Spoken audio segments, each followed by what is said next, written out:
Assalamu alaikum dear 10th class students. This is your physics class and I am your instructor for physics.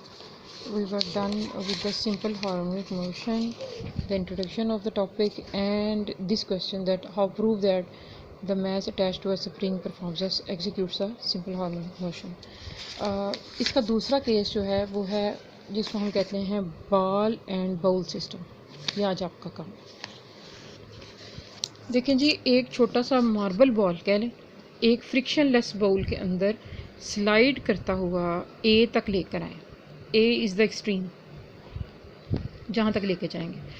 उसके बाद it will trip down. जब आप छोड़ देंगे, release करेंगे इसको, और इसने वापस किस तरफ आना है? पॉइंट ओ की तरफ.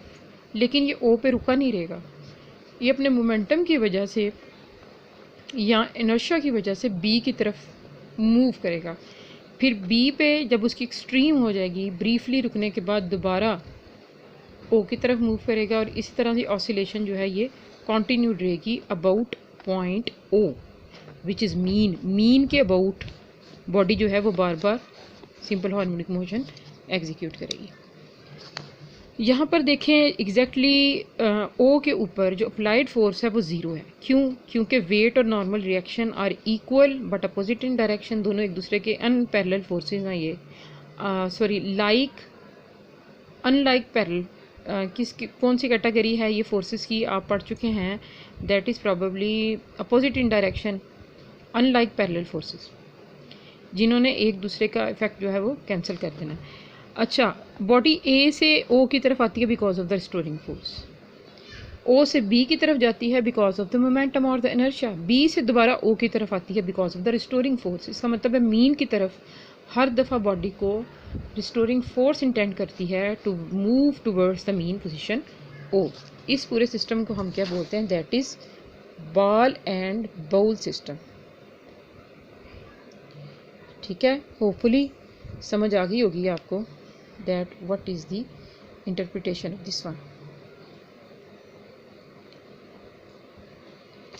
अब देखें हमने इसकी डिटेल पढ़नी है ज़्यादा सही तरीके से. तो हम क्या करते हैं कि बॉल जो मोशन ऑफ अ बॉल है उसको हमने ये प्रूव करना है कि that is executing the simple harmonic motion. उससे पहले कुछ पॉइंट हैं. I have elaborated them separately.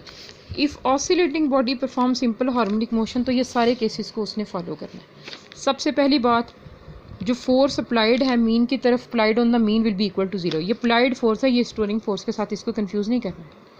ठीक है, वो क्या है? मीन पे ज़ीरो है. रिस्टोरिंग फोर्स जो है वो मैक्सिमम है मीन पे. ये दोनों बातों का फ़र्क आपने अपने जहन में रखना है. वो मैक्सिमम क्यों है? ठीक है, इसकी आप रीज़न पढ़ चुकी हैं पहले डिटेल में और ये आपकी बुक में भी मेंशन्ड है.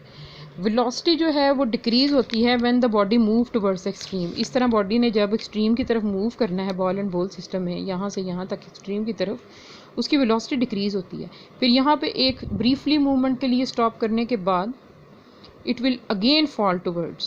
अपने वेट की वजह से इसने दोबारा मीन पोजीशन की तरफ आना है. वेट कह लें या रिस्टोरिंग फोर्स कह लें. एक्सेलरेशन जो है वो मैक्सिमम होता है मीन पे. यहाँ पर एक्सेलरेशन मैक्सिमम. क्यों मैक्सिमम है? क्योंकि देखें यहाँ पर जाते वक्त तो वेलोसिटी डिक्रीज़ होती है. Velocity decrease when it body move towards the extreme. तो वेलोसिटी डिक्रीज़ हो रही है तो डिसलेरेशन होना चाहिए, लेकिन जब ये इसकी तरफ आती है तो एक्सेलरेशन बढ़ता है. वैसे भी आपको पता है एक्सट्रीम के ऊपर क्या होता है? एक्सेलरेशन जो है वो मैक्सिमम होता है एक्सट्रीम पे. क्यों होता है? बिकॉज एक्सेलरेशन जो है ये तो एक्स के ऊपर डिपेंड करता है ना. वेलोसिटी तो डिक्रीज़ हो रही है लेकिन नेगेटिव ऑफ एक्स का मतलब है इनवर्ड. चाहे वो मूव तो बॉडी को हम यहाँ पे लेके जाते हैं लेकिन वो इनवर्ड मूव डायरेक्शन है वो हमेशा एक्सेलरेशन की इनवर्ड होती है. क्योंकि जितना ज़्यादा एक्स की वैल्यू होती जाएगी ए की वैल्यू भी उसी तरह से राइज अप होगी. इसका मतलब है कि ये इसमें भी, इस सिचुएशन में भी, बॉल एंड बाउल सिस्टम में भी बिल्कुल ऐसा ही होता है. फिर उसके बाद वेलोसिटी जो है वो ब्रीफली ज़ीरो होती है जब बॉडी एक्सट्रीम्स के ऊपर होती है. हाँ जी, जैसे मैक्सिमम हाइट वाली मैंने आपको एग्जांपल दी थी कि मैक्सिमम हाइट पे जाके ब्रीफली एक छोटे मूवमेंट के लिए बॉडी स्टॉप करती है, उसके बाद नीचे की तरफ गिर जाती है. यहाँ पे भी ऐसे रिपीटेडली मोशन में होती रहती है. ठीक है, समझ आ गई है आपको?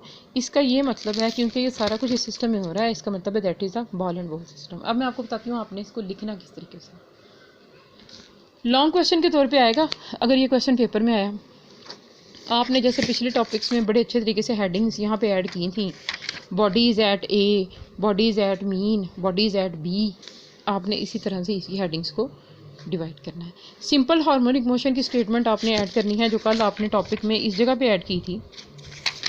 यहाँ पर आपने पूरा सिस्टम डिस्क्राइब करने के बाद यहाँ पर सिंपल हार्मोनिक मोशन की जो स्टेटमेंट है वो ऐड करनी है in inverted commas as an narration of the simple harmonic motion, ठीक है।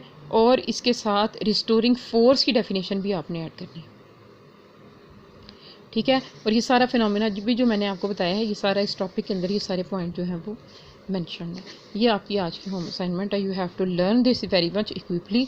और अगर पेपर में आता है तो ये डायग्राम ड्रॉ करने नहीं बोलना, that is a part of this one, ठीक है। और क्वेश्चन ऐसे बन के आएगा, prove that ball and the ball system is an example of a body executing simple harmonic motion, या इसी टाइप का क्वेश्चन ये आपको पेपर में बन के आएगा। You have to learn it as a whole some.